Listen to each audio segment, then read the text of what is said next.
Hello everyone and welcome back to Student Economist. We're choosing to spend your time here is infinitely better than your opportunity cost.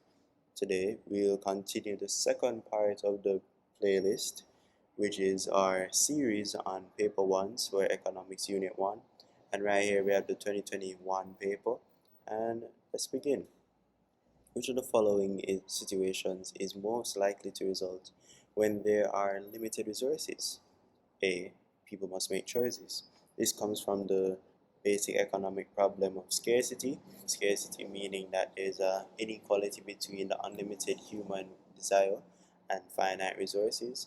And the fact that there's limited resources, people have to make choices with their resources in order to derive, maximum utility and all of that.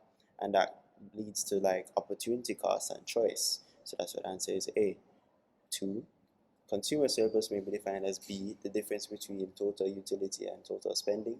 This is really coming from the fact that the difference between a market price and the consumer's higher reservation price. That is the highest price they're willing to pay for a certain good or service. So this difference would lead to that additional benefit that is sustained by the consumer due to the fact that the reservation price is higher than the market price. 3. So this question says, what is the opportunity cost of producing one cake? So for this question, you have to first understand that in order to get 3 more cakes, as shown by the move from 12 to 3, so I'm going to put it in words, to get 3 more cakes, what's the difference between 96 and 75? You need to give up you need to give up 96 to that will give you 21.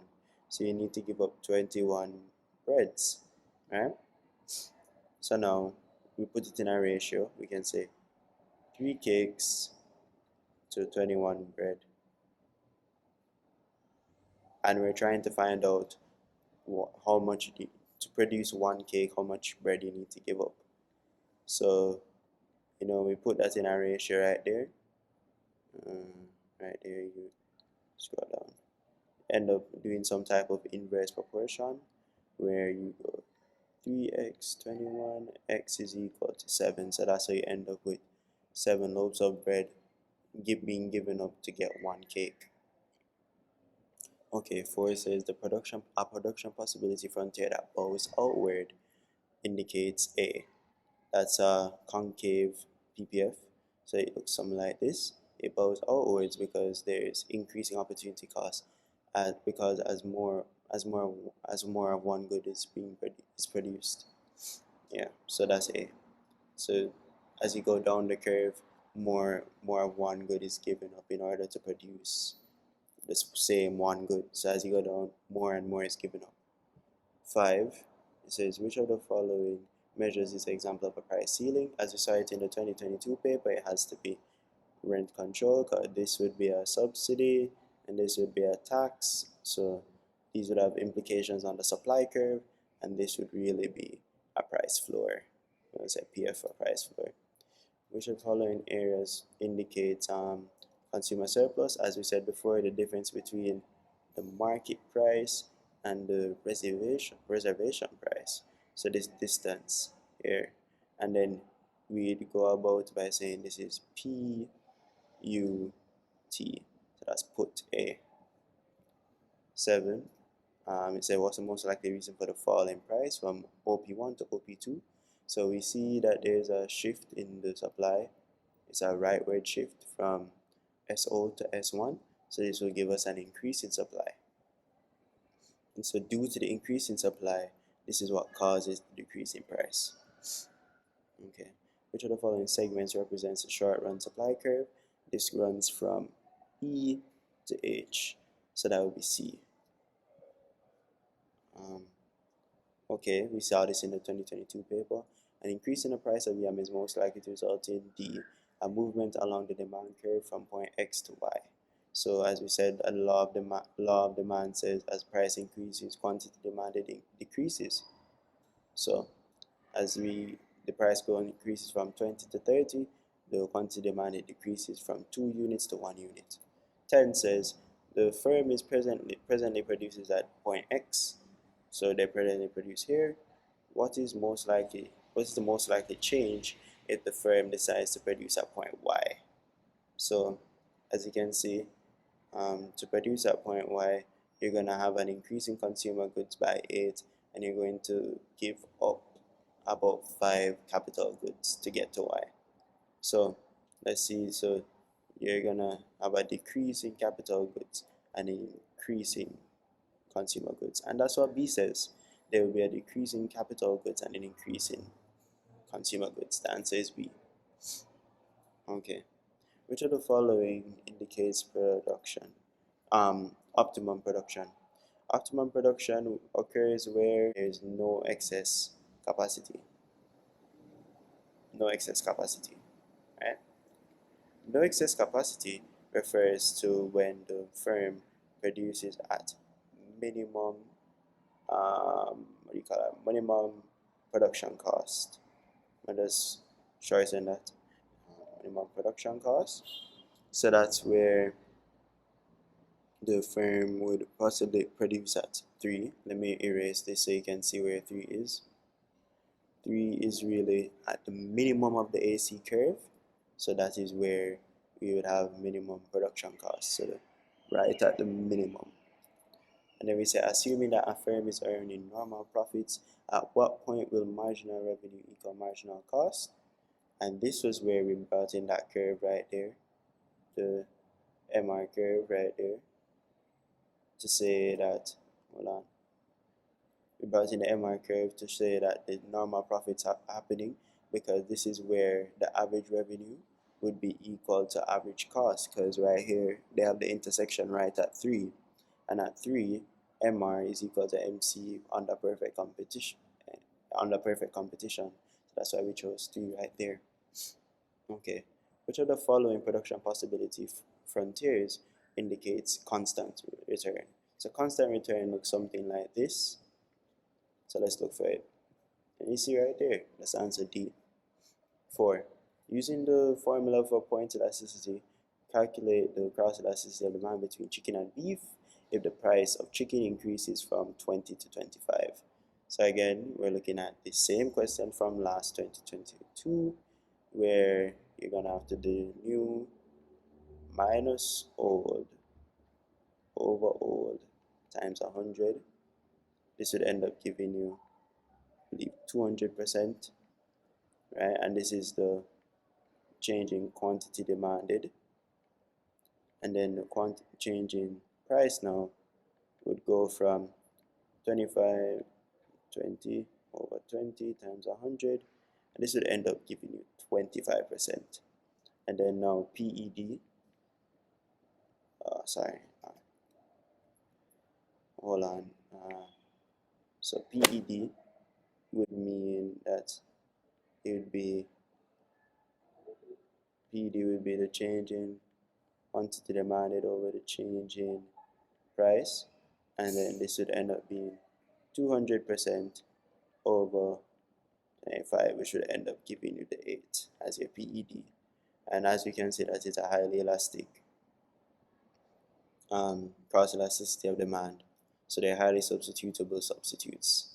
15, we've seen this before. Inferior goods have an inverse relationship between what do you call that now? Consumer income and demand. So the answer is D. We've seen this question before as well. 16, part of the milk industry, and Mumu shows that it's an oligopoly because it's few large firms, high barriers to entry. Right? Buzz, hundreds of price-taking firms. Price-taking is a hallmark of perfect competition, as well as many buyers and a homogeneous good, identical good. Answer would be C. A situation where it is impossible to reallocate consumption activities to make at least one person better off without making anyone else worse off is known as Pareto optimality. This also occurs when productive and allocative efficiency is achieved. On which of the following assumptions is perfect competition based? Perfect competition. This is not true for A because they don't have any control over the price. The price is taken from the industry market forces of supply and demand. B, that is true because there's many buyers in perfect competition. Large number of big firms, no. All these firms are small. They have a very minute percentage of the entire market share, and small number of individual firms, not true. There's a lot of individual firms in the market. The answer for this, which of the following situations represents a negative externality? We say A, private cost is less than social costs. And you can always do the arithmetic using this formula to figure it out. 20. Positive economic profit exists where average revenue is greater than average cost. So AR is an AC. Using the marginalist approach to determine the equilibrium price and quantity, the area between Q1 and Q2 is known as a excess capacity. You can see here that at Q2 it's excess capacity because they're not producing at the minimum, and Q1 is more efficient because this is where they're producing at the minimum, while Q2 is not, and this distance between them would show excess capacity. What level of profit is being made? We see that it's normal profit because price P1 is also equal to cost. Right? So you can see the minimum touching right there and extrapolated from the demand curve, which is also the AR curve. That's where you get your price from. Okay. If the cost for providing a good to an additional person is zero, then the good is non-excludable. This is coming from the doctrine, not the doctrine, but the characteristics of a public good. Public good is non-excludable. It means you can't use price to stop other people from consuming the good. It's zero priced. Which of the following terms best describes the type of goods that can be provided by the market but are eventually usually subsidized or provided by the government to increase social benefits? So this is merit goods. Merit goods often produce positive externalities. So anytime you hear about increasing social benefits, you always think merit goods because they give positive externalities. 25 says the term deadweight loss can be defined as C, a decrease in the net welfare of society. So there's an inequality between social marginal benefit and social marginal cost. If there is no healthcare insurance, what would be the equilibrium price and quantity of healthcare? As discussed before, the answer would be P2 and Q2. Okay, health if the health insurance company offers to pay half the price of healthcare, what would be the price demanded and the price and quantity demanded of the consumer? And we said the answer for this will be Q what's this Q3 and P3. So right down here on the demand curve, we see that they demand price of P3 and Q3, half of the overall cost of healthcare. Moving on.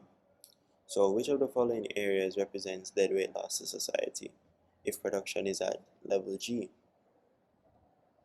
So right here is the level of optimality, and this is where we are at.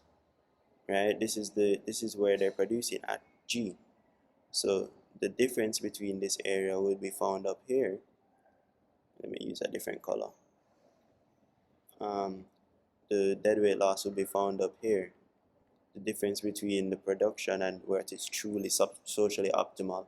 So you find that the answer would be A. Right? Where Z, let me erase so you can see. Z, Y, X. Yeah, A. What does the distance XY on the graph represent? XY, again, that is the external, what would you say, the external cost. Yeah, it's a D.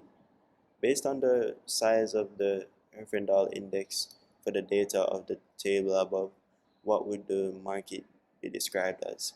Okay, so when calculating this, you have to ensure that you pick up all of the numbers. So um, we've done this before on the 2022 paper, and we got this figure, 3,338, and this figure is greater than 1,800, therefore it will be highly concentrated. Which of the following terms describes the relationship between factor rewards and cost of production? So again, this would refer to the four factors of production: labor, land, capital, and entrepreneurship, which all earn the factor rewards of wages, rent, interest, and profit. So the more cost, the more profit. That means, well, the more reward, and that's respective to each factor of production. 32. Which of the following factors is not likely to cause a shift in the supply curve? Remember, shifts in the supply curve are not caused by, in this case, the cost of it's not caused by the changes in the wage rate for labor. It's more so caused by we call it non-price determinants, like the birth rate, like the increase in population growth, and migration of skilled workers. Cost of production would actually lead to a shift. Well, sorry, not a shift. That is that is incorrect. It would actually lead to a movement along the curve. So this movement can either be contractionary or expansionary on the supply curve. So these movements would not be considered shifts. So that's what the answer is A. Okay, so 33 says marginal physical product is best defined as C, the change in total output before employing another extra unit of labor. So we have to look at the word product. Product speaks to output. That's why it couldn't be any of these other ones. Okay, which of the following measures includes longevity? This is the HDI. Longevity is, so the HDI looks at longevity. It also looks at knowledge meaning literacy rate, and they also look at what you call real GDP, or the overall income levels of the economy. So these are the three measures that can be found in the HDI. This is what the HDI measures. 5. The factors that are most likely have caused this movement. We've done it before. The answer is 1 and 2A. 36. Which of the following assumptions is not true of a perfectly competitive labor market? All workers and employees do have perfect knowledge. We know this. All jobs are equally attractive to all workers. Yes, this is why the labor is able to be moved easily from one industry to the next. Well, from one job to the next, because they're all equally attractive. So the labor is very we call that mobile. D, all workers have identical abilities. Yes, this is why it's a perfect competitive market, but it cannot be B. Wages are determined by workers and their unions. That's not true. It's actually determined by the forces of supply and demand. So that this is what it actually this is where the wages actually come from, supply and demand. But then it gets corrupted by trade unionists through their collective bargaining and overall industrial action, things of that nature. 37. Which of the following terms best describes a situation in which people in an economy cannot afford basic goods and services?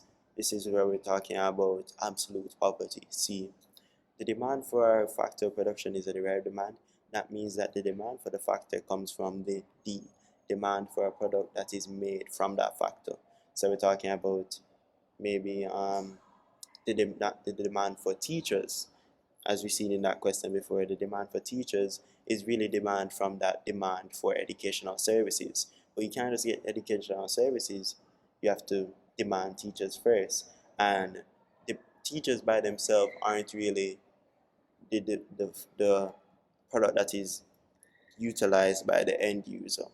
So that is why there's a derived demand for teachers, because they really want the educational services. Yeah. 39. Which of the following government policies is least likely to reduce poverty? Again, we've said it before, regressive tax system. It is really the opposite of a progressive tax system. Progressive tax system would actually reduce poverty, but regressive tax system would only worsen it. 40. John and Mary are both engineers who have similar qualifications and work experience. John earns $20,000 per month working for an offshore oil company, while Mary earns $15,000 a month in a power generation plant. Which of the following factors best explains the disparity in wages between John and Mary? Answer is D. John earns more as he is being compensated for greater risk and more unpleasant conditions of his job. It's what we call an difference, equalizing difference, or a compensating wage differential, right? And we can see that this is occurring because John works on an offshore um, oil company, so he's more susceptible to what you call maybe the old treachery of oil spills, etc., etc., and it would overall be a more unpleasant situation in comparison to what Mary has to endure working at a power plant, which is most likely protected indoor, and probably like she used PPE and that type of stuff to actually keep herself safe. 41 says, which curve demonstrates the greatest level of inequality? It's S. The further you are away from the line of what you call equality, the more unequal you are. And this line, this 45-degree line right here, is what shows that equality. And you can also say that it's more so close to inequality, because the standing line of inequality, S, is more close to it. This standing line right here, it's closer to the inequality. So S actually represents the greatest level of inequality. A trade union successfully bargains for a wage increase in an imperfectly competitive labor market, which is most likely the consequence of this action in that labor market. Again, this is the decrease of the quantity of labor demanded. Again, I'll draw the diagram. So this is the demand for labor. This is the supply of labor. And then oftentimes when when a trade union successfully does their collective bargaining, and it ends up increasing the price for not the price what's that now, the cost of labor, which is wages. It will bring up the wage from W in this instance to W1, right? And this would cause for the firm to actually demand less labor, because at the equilibrium point where W, they demanded Q, which was the equilibrium quantity of labor. But now at the higher price, they demand less labor. We call this Q1, for instance. So you see that there's a decrease in the demand for labor. Okay. Which of the following factors is most likely to cause an increase in the wage rate of construction workers? As I explained before, this is B, the increase in market price of housing. So because um, the workers would actually consider housing to be a good that they would need to purchase, um, the increase in that price causes for them to need an increase in their wages. They need an increase in their real income.